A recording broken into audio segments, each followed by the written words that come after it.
What is going on, everybody? This is Jared here with another podcast, another concert review. Doing this one solo. Haven't done a solo review in a while, but tonight was a very, very special night. I saw Suck Brick Kid, Zebrahead, and Unwritten Law at the Conduit in Winter Park, Florida, near Orlando. This is a venue that holds around 200 people. I had never been to it before. Today is February 15th, 2026. And my experience with these bands going into it, I think I've heard of Suck Brick Kid. And then Zebrahead is my brother's favorite band. And then Unwritten Law has a song, Seeing Red, which was my favorite song as a child. Very nostalgic, from the 2000s. Reminds me of just being in elementary school. And I always told people, like, back then, that's my favorite song, but I never knew who sang it or what it was even called until a few years later. But man, the first ever concert I went to was Primus back in 2014 with my brother, and I haven't been to a concert with him since. He hasn't been to a concert since, and that was a great time. That was a great concert. So when this opportunity arose, and him and his wife Haley, my sister-in-law, when they invited me, I was like, I can't miss this. I knew this was such a once in a lifetime opportunity, and I was immediately like, absolutely, like, let's do it. So we had been planning this a few months in advance. Tickets were really cheap, only $35, and my sister-in-law Haley was nice enough to just buy my ticket for me. On the way over to the Conduit, so the show was 7 o'clock, and I had watched the majority of the Daytona 500 before leaving. I left, my place around 5 o'clock. It was about an hour drive to get there. Got to listen to the end of the Daytona 500 on the way over, and actually watched the finish. I had a stream going on my phone. Got to actually hit some heavy traffic, which was a blessing, because right when I stopped, I got to look down and see the finish. And Tyler Reddick won that race, but got to the Conduit, and it honestly, one of my first impressions was, this kind of reminds me of the Plaza in Orlando, because it's like in a shopping mall. There's an Ace Hardware, a Subway, and an Aldi right next to it. So I was first to arrive, and CJ and my sister-in-law Haley and their friend Ben had went out and got some food. So I kind of just like got there and had to take a leak. So I got out of the car and I was like, let me just hit up this Subway real quick. And they were like immediately like, the restroom is for paying customers only. And so I was like, all right. So I went down to Ace Hardware, and they were like, we don't have bathrooms. So I was like, all right. I went down to Aldi, and their bathrooms are closed. I'm like, what the fuck? So I got back in my car, and I was like, let me just go across the street to 7-Eleven. So I went over to 7-Eleven, and the doors were locked in the bathroom. So I went up to the cashier, and she was like, here's a key. Gave me this big long stick with a key on it. Finally got to take a piss. That's featured in my blog or my vlog. So I uploaded my vlog prior to this. Please check that out. Some really cool stuff in there. Always try to do a vlog and a podcast for any concert. But anyway, got back, parked over next to the Conduit, and yeah, tons of parking available. There were some people already waiting outside the Conduit, waiting for the doors to open, the show to start, all that stuff. But I saw some Zebrahead shirts around, and eventually CJ, Haley, and Ben arrived, and we linked up and headed on in there.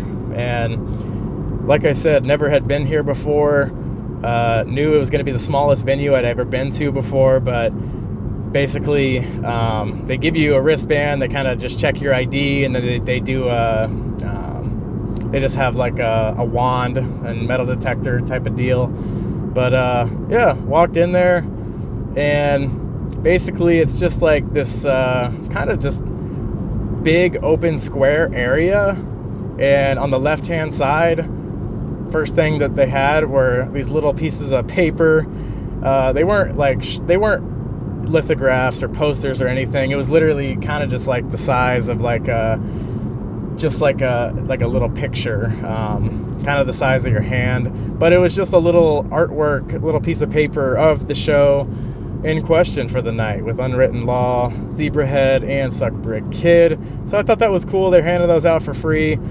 I definitely wanted to get one and keep one, especially because it was show specific. It was, it said all the details about the show and where it was. So then on the left-hand side, just past that, they had merchandise for all three bands. And I personally didn't get anything, but they had a good amount of merchandise for all three bands. Definitely had some shirts, and they had some stickers. They had vinyl records. They had a bunch of stuff. One of the things that I noticed with the Unwritten Law merchandise that gave me a good feeling was seeing them promoting their old album from the 2000s that had Seeing Red on it. They had a shirt with it, and I thought to myself, like, okay, that's a good sign that they might play Seeing Red, and they hopefully will play Seeing Red, and they probably will play it. But you never know. I had no idea. I really don't know how popular Seeing Red is, other than I know I heard it on the radio a lot back in the day. But yeah, CJ, he got some Zebrahead merchandise. And also, if you kind of look off a little bit over to the right into the distance, they have a bar area. And then if you look completely to the right, that's where the stage is, on the kind of like far down on the wall area. So then they just have a big open square space, basically. And like I said, capacity is 200 people. The smallest venue I had been to prior to that is, like I mentioned, the Plaza, and that holds, I think, about 1,000 people. So it was a very, very intimate setting, and interesting just to see just such a small venue. And it was starting to get packed and filled up and everything. So going into it, I honestly thought it was just Zebrahead and Unwritten Law. Didn't know about Suck Brick Kid. But after a few minutes, they went on. They didn't have a super long set, but I thought they were cool. They had a guitar player that looked like Chester Bennington to me. But I remember their drummer was pretty solid. I thought their singer had a good voice. And I thought they did a good job just kind of warming up the crowd. Nothing crazy, but just a little warm-up act, and didn't stay on too long or anything. But yeah, that was cool. Cool little opening act there. And then in between that set, now it was time for Zebrahead. So for Zebrahead, Haley was like, let's get closer for Zebrahead. So we got very, very close. I mean, we were probably like, I don't know, maybe 4th or 5th row. But it's just general admission standing room, elbow to elbow. And man, their performance, they when they were setting up, it was just interesting to see. They had a cardboard cutout of their bass player, who, in all seriousness, he just had a really bad health scare recently. CJ was texting me about it a few weeks ago. He had a heart attack. He's doing okay, and like he's recovering, but he's not on tour with them at the moment. So they had a cardboard cutout of him, and they did mention him. It was interesting because they didn't actually have somebody replace him. They just went without a bass player, and I guess just played kind of a backing track with the bass there. But also when they were setting up, they set up a table and just started spreading out a bunch of different drinks. They had some soda, they had some beer, they had Jameson, and I noticed some of the people from the merchandise booth were actually members of the crew for Zebrahead, and they were actually, kind of a part of the show as well. So they were kind of getting that set up, and then the Zebrahead members were actually kind of just, walking around the stage, getting their stuff set up. It's interesting with all these bands, like they're not big name acts, so they're kind of just like bare bones, not too much of a crew, and they kind of just like set up their own thing. So I wanted to mention real quick something that happened. I think it was actually right before Zebrahead, or no, it was right before Suckbrick Kid. CJ had mentioned, he's like, dude, the singer of Zebrahead is right next to us. So I thought to myself, I'm like, man, I gotta get this guy's autograph for CJ. So me and CJ, I wasn't sure what the deal was, but anyway, I chased after this guy and went outside, and I was like, can I get your autograph? I'm like, are you the lead singer of Zebrahead? And he's like, no. I'm like, oh, okay, sorry. And then I kind of walked back inside, and I felt a little foolish. So I went back to CJ, and I told him, I was like, I tried to get his autograph for you. And he's like, he wasn't the lead singer. So we weren't sure if like he was messing around with us or what. And honestly, in the end, it turned out it was just a miscommunication between me and CJ. I thought that he was talking about another guy, so I chased after a complete stranger, but he was very confident that the actual singer of Zebrahead was right next to us. I just thought it was the wrong guy. But anyway, so back to Zebrahead.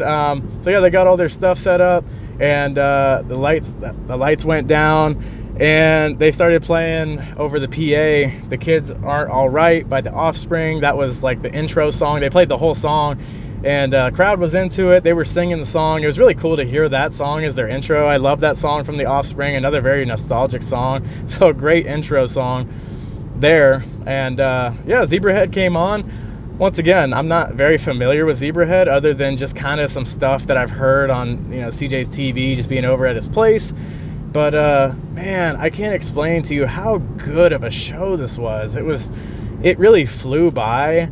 And they are just so fun and so interactive with the crowd. Like it seems like every single song, they're just like getting the crowd to clap their hands or sway from side to side, or have a mosh pit or have a circle pit. And it's interesting because like I've only mosh pitted one time in my life, and that was at Primus with CJ. And we went ahead and mosh pitted again. So now I've mosh pitted twice in my life, and both times it's with CJ. So I think there's something about CJ kind of giving me some courage, and he just I guess inspires me with that. So I thought that was really cool. We got to mosh pit together, and they also had these like segments. They had these interesting segments in the show where like they would split the crowd in half, like, and then both sides of the crowd would kind of just charge toward each other. And it was never like violent or anything. There were a few times where people would actually fall down, but it was the camaraderie was very nice to see. Like people, it's not like people were just so fucking crazy that they just let people just like fall on the ground and like fuck them. It's like they're immediately like, let's help them up, and let's not be too crazy. But yeah, people are mosh pitting, and they had a part of the show where they had one of their crew guys or whatever jump on this giant inflatable, and then the crowd was basically just like the guy was just crowd surfing on the inflatable, and the crowd was helping him stay afloat there. And at one point there was this little child that was crowd surfing. There's another portion of the show where they have two lead singers. One of them has a guitar, one of them is just kind of solo singing there. The solo singer, he actually came out into the crowd at one point, and I kind of like tapped him on the back. I was like, I mean, he's right next to me. I gotta touch the motherfucker. So got to touch him. So that was really cool. And man, they had one point of the show where like they were like, everybody sit on the ground, everyone get on the ground, and when the song kicks back in, jump up like crazy and dance. And that was really cool. That reminded me of Papa Roach. Papa Roach did something similar with that. But man, it was just so exciting, and it was just a blast. Like they had people come on the stage and take drinks with them. So that was interesting. They were just like, I don't know, I can't, they were just so fan friendly. And as far as their music goes, they sounded good. And then toward the very end of the show, they had anyone who wanted to come on the stage. And it was funny. I didn't personally go on the stage, but when I was looking at all the people jumping around on the stage and everything, I saw Ben, he was on the stage having a great ass time, and that made me laugh, seeing him up there just having a grand old time. But anyway, that was the end of their set, and as Ben came off the stage, he comes up to CJ and he hands him Zebrahead's set list. I was like, man, that is awesome. I'm so happy for CJ. That was so awesome of Ben. I was so awesome of Ben to do that, because I was definitely eyeing the set list earlier in the night as well. And man, it was just so perfect that Ben got to get the set list for CJ. So that was really, really sick. And but I'm not gonna lie, there was a part of me that was a little jealous. I was like, damn, I kind of failed getting the lead singer's autograph earlier, but maybe there's a chance I can get it later or something. So anyway, as Zebrahead was tearing down their set, I actually started to walk around the venue a little bit more and just kind of take it all in, look at all four corners. And man, the venue is just, it's very dark, and they have a lot of like posters up on the wall, and they had different like action figures of like, I don't know, members of Slayer and Iron Maiden up at the bar. And then they had this one section where they just had these like scary, like demonic horror film, like I don't even know what you call them, like masks, or they weren't really masks. They were kind of just like heads that were sticking out of the wall next to the bathroom. Very, very interesting, kind of creepy venue. But as I was walking around, next thing you know, the lead singer of Zebrahead, the one that plays the guitar, he walks right by me and goes to the bar to get a shot. And I was like, oh shit, like, this is a chance to redeem myself. I'm like, I know for sure this is the lead singer. So, and I guess he's been in the band a few years now. So, luckily, I was like, how do I get a Sharpie? And I got a Sharpie earlier from one of the people at the merch stand, and went back to the merch stand, got another Sharpie, and went over to the guy. He went over to the singer at the bar, and I was like, hey man, can I get your autograph? And he's like, yeah, man, absolutely. Super nice, super cool about it. He signed the little piece of, the little artwork that they gave us when you walk in. So I was absolutely stoked that I was able to get that accomplished. And I went over to CJ and I handed it to him, and we hugged, and he was happy, and had, just putting a smile on his face was just awesome to see. And man, just crazy, crazy, crazy. So yeah, and then a little bit later, we noticed the Zebrahead guitar player walking by, the guy with the super long mustache. He walks by, so I went outside and I chased after him, and I got his autograph too on it. So I got 2 autographs from Zebrahead for CJ, and like I said, he got the set list from Ben. So just wanted to just make this night the best for him. And honestly, one of my first thoughts after Zebrahead performed, I was like, man, like, how can Unwritten Law top that? I was like, that's going to be hard to follow. And I'm sure a lot of people had that on their mind as well. But, yeah, so we were waiting for Unwritten Law to come on. And I'm not going to lie, Unwritten Law took absolutely forever to come out. And, like, we saw a few members of the band, like, walking around the stage, getting the stuff set up. But they took a while, to be honest with you. And, yeah, they finally came out, and, man, their performance was interesting. Their lead singer, he was definitely an interesting character. I'm not going to lie. So he's kind of like a heavy set guy with blonde hair, and just judging a book by its cover, I kind of thought to myself, man, he looks like a douche. I'm not even gonna lie. And especially when he was talking about, like, yeah, I got arrested, and like, you can see my mugshot on the shirt in the merchandise booth back there. And so I was just like a little iffy on him. But I will say, I don't think he sounded bad performance wise. I thought at times it was a little iffy, but like, for the most part, I actually thought he didn't sound bad. I thought he sounded well. He was very, very thankful of the fans, and constantly just trying to get people to buy a t-shirt throughout the night. He kept mentioning over and over again, like, please buy a t-shirt. So I thought that was a little bit funny. Their guitar player, to his right, had some really wacky hair. And then they had another guitar player to his far left that reminded me of Billy Joe Armstrong. He was a young guy. I guess he was just like a rhythm guitar player. But then, honestly, one of the main characters of Unwritten Law for me and CJ, we had talked about it, their drummer. He was an older guy, but man, he was full of energy, and he definitely was not perfect, but man, he definitely was interesting and fun to watch. He was playing some really fast drum fills and stuff, and he was just throwing drumsticks and spitting everywhere, making some costume changes. One of the other guitar players made a couple costume changes too.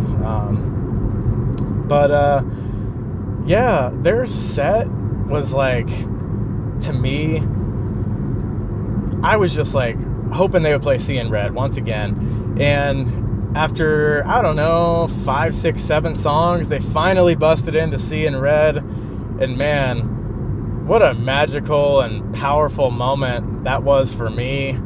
It was just, the best way I can describe it is just full circle. Like I said, just to hear it so many times as a kid and it being my favorite, and then all of a sudden this opportunity comes together. And like I said, the main thing for us going to the concert was really Zebrahead. So the Seeing Red thing was just like the cherry on top. But they played it and it sounded good. I got a little footage of that. The crowd was so into it. It gave me goosebumps. It was just amazing, and just so grateful, so blessed to be able to experience that. And I'll never forget that the rest of my life. It was just very emotional, and it was just awesome, to say the least. I was thinking maybe Seeing Red would be the final song, but no, they played numerous songs after that. And that leads me to my next point. Man, they had some slow songs, but overall, I thought their set was like way too long. It really, honestly, it kind of dragged for me, especially toward the end, especially because, like, you're just standing there for so long, and it's like, my feet are hurting at this point, and it's like, past 10 o'clock. So I'm not complaining or anything, but like, getting a little antsy to kind of wrap this up, but they just kept going and going and going. They played for a while. So eventually, CJ and Haley dipped out a little bit early, 2 or 3 songs short, which I totally understand. Like I said, it was kind of dragging a little bit. And also others were kind of filing out as well.